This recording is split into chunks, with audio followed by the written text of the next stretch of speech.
Hello, welcome to the Comic Book Commentary. I'm Bo Leidig, and this week we're going to be talking about the beginning of the Wildcats story, but not the actual first issue of Wildcats, with Wildcats number 0. And I'll explain what I mean by all that once we zoom in and take a closer look. First published in June of 1993, which is almost a full year after the original publication of Wildcats number 1 from the original Wildcats miniseries. That book was published in August of 1992, and this book's story does predate issue number 1 and actually leads into the events of issue number 1. However, like I said, it came out almost a year later and was released in a way that I feel is honestly pretty scummy by Jim Lee. Essentially, the only way that you could buy this book originally was to buy the trade paper of the Wildcats miniseries, because this book was included with it, which sucked if you already owned all 4 issues of the original Wildcats miniseries, because that meant you essentially had to buy all that again just to get your hands on this issue number 0.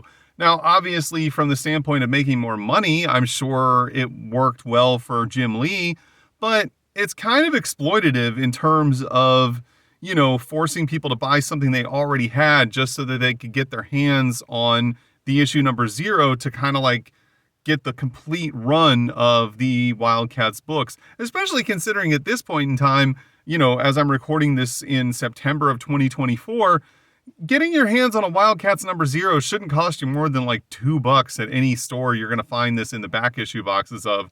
So the fact that, he was forcing you to drop $10 to $15 to get your hands on this, kind of a crappy move on his part.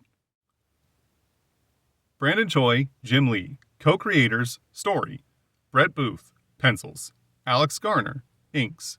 Joe Chiodo, colors. Mike Heisler, letters.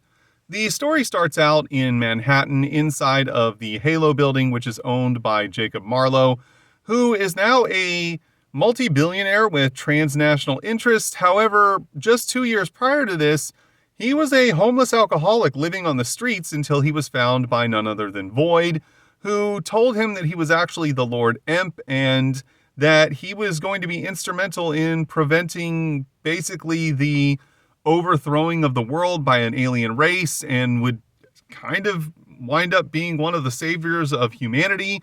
It's evening and the sun is setting. Most of the workers have gone home, which leaves Void alone in the penthouse suite of the building to sit and meditate and also start to remember some things that had left her memory prior to this event.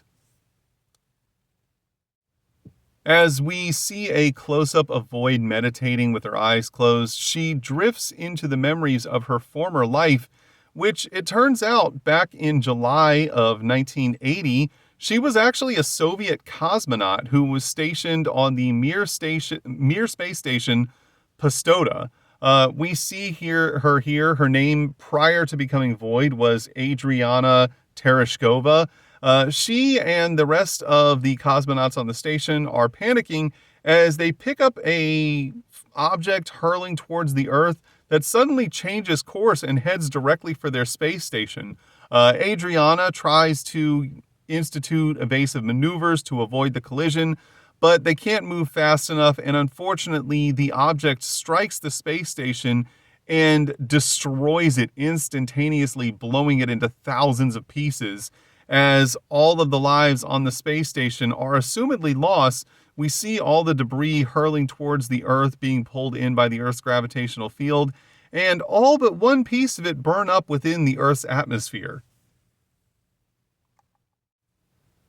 The one lone shard careens towards Antarctica and smashes into the ground, leaving a giant crater. The same crater that we saw at the beginning of Wildcats number 1 that contained both the orb and Void as it was discovered, and we now learn this is how she is in fact one with the orb, as we see her suddenly regain consciousness coming out of the memory and screaming no in terror, as she just actually had to relive her own death. After hearing her screams, Marlowe and Spartan run into the room to make sure that Void is okay, And she explains she's fine, but unfortunately just had to witness her death, the death of Major Adriana Tereshkova. Spartan recognizes the name immediately as the cosmonaut who perished on the Mir space station. Obviously, this is a completely fictitious Mir space station for a couple of reasons. Number one, the real Mir space station was not launched into orbit until 1986, and the one that Void supposedly died on was destroyed in 1980. Also, the real Mir space station stayed in orbit until 2001, I believe, and then was, broken up and descended into the Earth's atmosphere and burned up with no real problems, no deaths involved in that. So they were taking a little bit of liberties with real history here. Void explains that she was, in fact, that woman, and that the word Pastoda actually means void in Russian. Marlowe asks if this has anything to do with the dreams that she's been having about the orb, and Void confirms this is the case, as she senses a crucial convergence of timelines, that she's been having visions of both the past and the future, but they all revolve around a single orb of fantastic power, and that if this orb were to fall into the wrong hands, it would spell certain doom for the world, and everyone would pay a very high price. Marlowe wisely assumes that this has to do with Hellspawn and the Cabal, and as he begins to try and strategize what their next move should be, he's interrupted by his assistant Jules, who explains to him that they've been contacted by the gnome, and he wants to provide the whereabouts for another gifted individual. This, of course, piques Marlowe's interest, as he's always on the lookout for more gifted to add to his WildC.A.T.S team. Jules explains to him that the gnome wants to have his contact meet up with Marlowe at a benefit later in the evening, and Marlowe agrees. However, Spartan and Void are a little bit wary about Marlowe's safety and whether or not this could be a setup, but Marlowe reassures them that he's going to be fine, given the fact that, at this point, Hellspawn and the Cabal don't even know that they exist, and while he likes to work with the gnome, given the information that the gnome can provide, he also doesn't fully trust the gnome, which, as we know from the WildC.A.T.S miniseries, is probably a smart choice to make, as the gnome is a very untrustworthy individual. We then get an advertisement for WildC.A.T Special number 1. I'm not sure if I have this. I'll have to dig through my collection and look. If I do, I'll make a video about it, and if I don't, I'll keep an eye out for it in the future. After Marlowe leaves, Spartan and Void continue to speak together, and Spartan says, for as powerful as the two gifted that we found are, and for as much training as we've done, I feel like we're ready for almost anything. Are the Cabal really that big of a threat? But Void reassures him that the Cabal are far more powerful than Spartan assumes, and that now that they've all been unified under Hellspawn's leadership, it's very much a full-on threat to the sanctity and safety of the world, as they could easily conquer the entire planet with their combined power. Later on that evening, we see Marlowe at the benefit meeting up with the gnome's contact, who happens to be a very attractive tall woman in an evening gown. She hands Marlowe a disc with the location of the meeting that the gnome wants to have, and Marlowe then, after receiving the disc, states, well, now that we're done with all the business, you want to get down with some pleasure? She appropriately smacks him across the face, not really too enthusiastic about his advances. And I gotta say, it's understandable. If you want to buy the woman a drink, buy the woman a drink. But, maybe don't lead off with like, hey, want to hop in the sack? Marlowe tries to smooth things over. However, the woman is having none of it, as she disappears into the crowd. Marlowe continues to party a little bit at the event, and ends up partying a little bit too hard, as we find him later in an alleyway with a bottle in hand, very drunk, with his suit kind of torn up, and he's just trying to drown his sorrows, when suddenly a group of heavily armored soldiers break through the wooden fence to his right and notice that he's there and ask what to do to their leader, who we see through this silhouette is none other than Ballistic of Cyberdata. She states it's of none of their concern, and they continue on their hunt for Velocity. This, of course, is a cool little tie-in panel that links this to the beginning of the Cyberforce miniseries. If you'd like to know more about Cyberforce, please feel free to check out my Cyberforce playlist, as this panel actually leads directly into the beginning of Cyberforce number 1. Marlowe tries to get them to stop and holds out his hands stating, "No, please don't go." But he eventually passes out and falls asleep and spends the night in the alleyway as the sun then rises up the next morning over the skyline of Manhattan. Now, this, of course, is exactly what leads into the very beginning of Wildcats number 1. However, there is a little bit of a continuity error in the issue, or in issue number 1 of not Cyberforce, of Wildcats. Marlowe, when he wakes up in the alleyway, is wearing a blue suit with a yellow dress shirt, but we can see clearly here he's wearing a beige suit with a white dress shirt. So I know it's not a big deal and it's not something I should be this nitpicky about, but like seriously, they had copies of Wildcats number 1 lying around. All they had to do was open it up and look at it to make sure that his clothes matched from that issue to this issue. Meanwhile, back in the Halo building, we see Void come in to ask if Spartan has heard from Marlowe yet. Spartan says no, he hasn't, and if he had the ability to be worried, he would be, but his programming doesn't allow for it. Of course, we know at this point that Spartan is in fact a cybernetic, synthetic human type of being, but leading into the Wildcats number 1, we didn't know that. It wasn't revealed until like Wildcats number 3. He then states there is something that's been bothering him that had the other gifted that are working with them now been in fact discovered by the Cabal, that things could be really in dire straits for them, as their power is so much greater than Spartan imagined it would be, that if he had to face off against them, he don't know what would happen. Suddenly, they're interrupted when Jules tells them that Marlowe has entered the building and that she's going to meet him in the lobby. Spartan realizes that he was supposed to have a full training session with Warblade and Maul before Marlowe got back, and Void says that she'll cover for him to make sure that Marlowe is busy and he has time to complete the training exercise. She then teleports Spartan down to the training room, which Spartan absolutely hates. However, when he does appear, he's greeted by none other than Warblade and Maul, who are eager to get ready with their training session and ask what's on the agenda for today.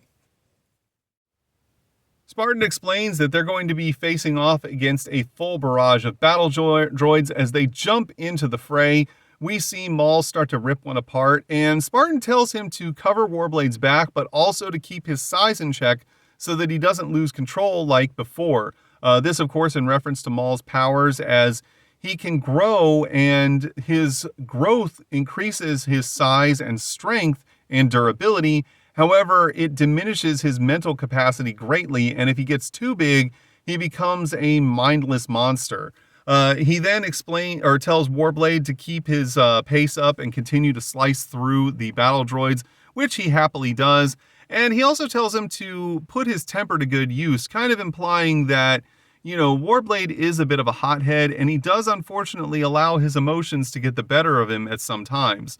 We then see Spartan unleashing blasts of energy from his hands. We know now that Spartan is in fact a synthetic human type of being, and has the ability to not only create energy projectiles, but energy shields as well. And he's also actually a pretty competent leader in terms of what he's willing to do and the sacrifices he's willing to make in order to ensure victory for not only himself, but his team as a whole.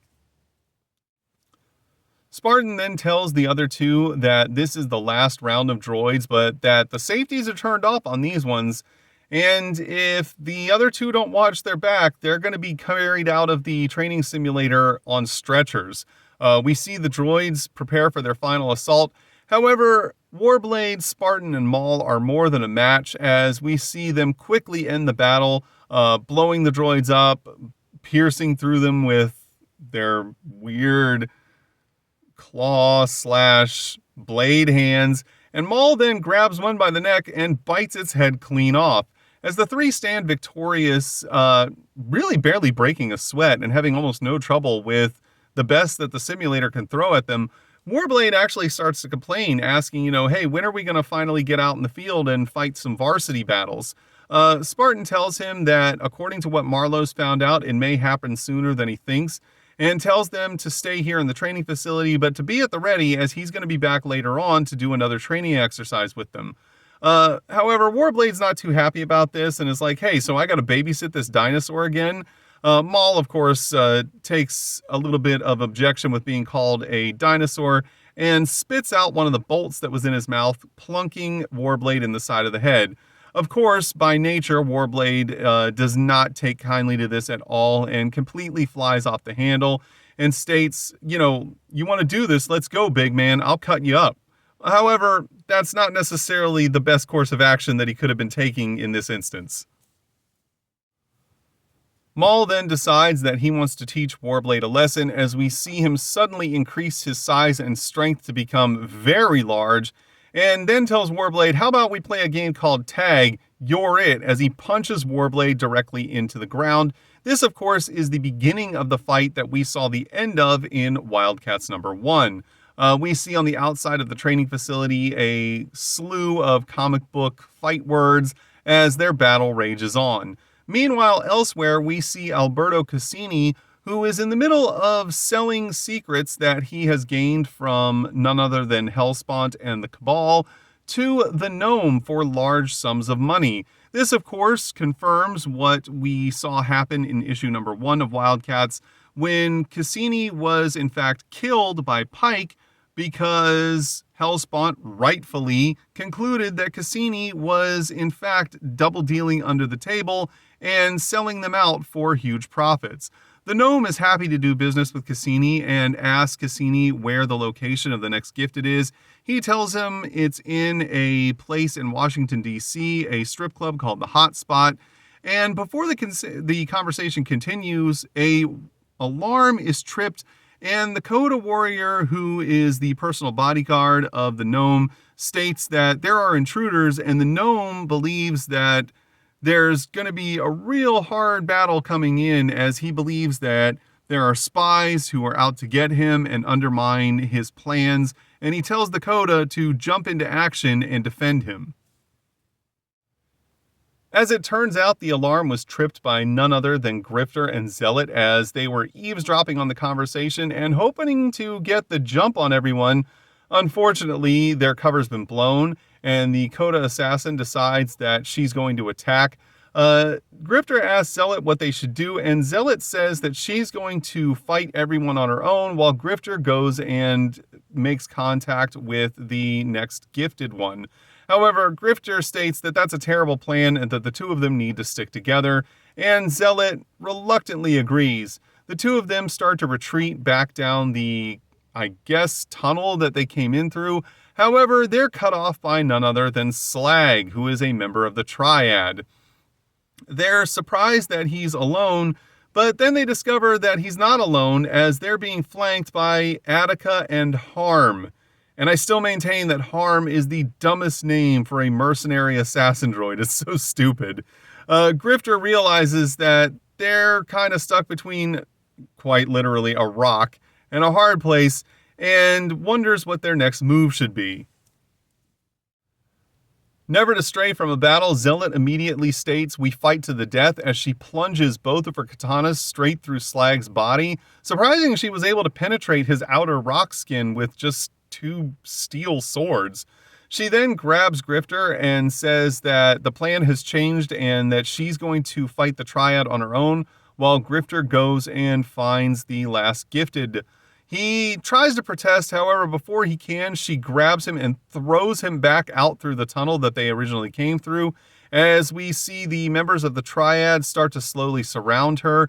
They state that while she is a Coda assassin and an amazing warrior, that she's outnumbered 3-1 and that, they've got all the advantages here. However, Zealot does not seem to fear them one bit, as she pulls out one of her weird back boomerang blade things and says, if this is where I die, this is where I die. Let's get down to business. Grifter also, in the meantime, is landing at the entrance of the cave, And while he's unhappy about the changes that Zealot has decided to make to the plan, he goes along with them and does his best to go and try and find the gifted one. After a few hours of riding on his motorcycle, Grifter eventually makes it to DC and finds himself right outside of the hot spot, which is the strip club where we first meet Voodoo. He decides to take off his mask and put on some sunglasses and enter the club to see if he can figure out who the gifted one is. And he even makes a joke stating, well, knowing my luck, she'll probably be the first act. But, there's about as much chance of that happening as there is the Cubs winning the World Series. Now, at the time, this was actually a poignant joke as the Cubs had not won a World Series in decades, and they would not go on to win a World Series for another couple of decades, but it's definitely more recent as it applies to today's world than it did at the time this book was published. Inside of the club, we see that Voodoo is actually pretty nervous and states that things have always been hard in her life and that this job is her first real big break, which leads you to ask the question, how bad was her childhood that her first big break in life is working as a stripper? One of the other girls tells her that she's going to do great and not to worry, and the manager also reinforces this, coming up from behind stating that she looks fantastic. She asks if he really thinks so, and he says, "Oh yes, you look amazing." As it turns out, one of the other girls is actually upset about all of this, and she states, I was the one who was supposed to wear the voodoo costume tonight, but the woman who was consoling Voodoo earlier tells her to shut up and just, get in line and deal with it, and that Voodoo is actually a natural for the costume. And we find out, too, that this is how she actually gets her name, that it comes from the costume that she wore and the persona that she was supposed to have on stage in the club. We then see that Voodoo is actually pretty excited now and states that she really thinks that this is going to be the beginning of something great in her life. And it's like, again, how bad was her childhood and upbringing that she believes that the answer to a better life and, all of her dreams coming true is to work at a stripper in a club in Washington? It's crazy. And this is where the issue ends, as it says the beginning. Of course, this is all leading into all the events of Wildcats #1 directly. And if you'd like to know more about all of that, you can check it out in my Wildcats playlist, where you can see all 4 issues of the Wildcats miniseries.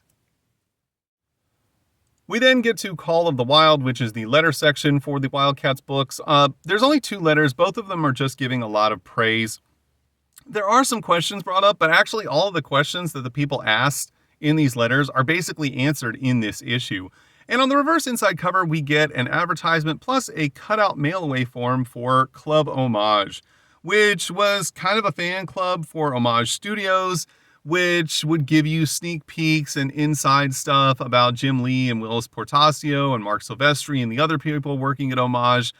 I don't know how many people joined this at the time. Obviously, I don't believe it exists anymore, especially given that Mark Silvestri's kind of out on his own running Top Cow, and Jim Lee is now busy, at the helm of DC. So it seems unlikely that this fan club still exists. I haven't checked, but I feel pretty safe in assuming.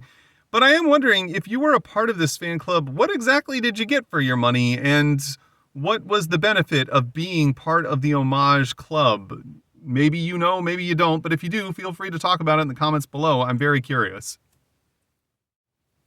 And that was Wildcats #0. There's nothing inherently wrong with this issue, but there's nothing spectacular about it either. All it really does is just kind of give us slightly more context about the story and events that happened in issue #1 of the Wildcats miniseries, which only makes it more disappointing that you had to jump through hoops to get your hands on this issue and fork out money to, buy a trade paper that you may or may not have actually needed in order to buy this. It just seems like a really, crappy way of trying to milk more money out of your fan base by Jim Lee. And, I just really don't appreciate when companies do this kind of stuff. It just seems like you could have offered this as, a standalone issue that people could have bought in comic book stores. Or if you wanted to make it something special, it could have been like a free giveaway that you got with joining Club Homage, which was advertised in this book.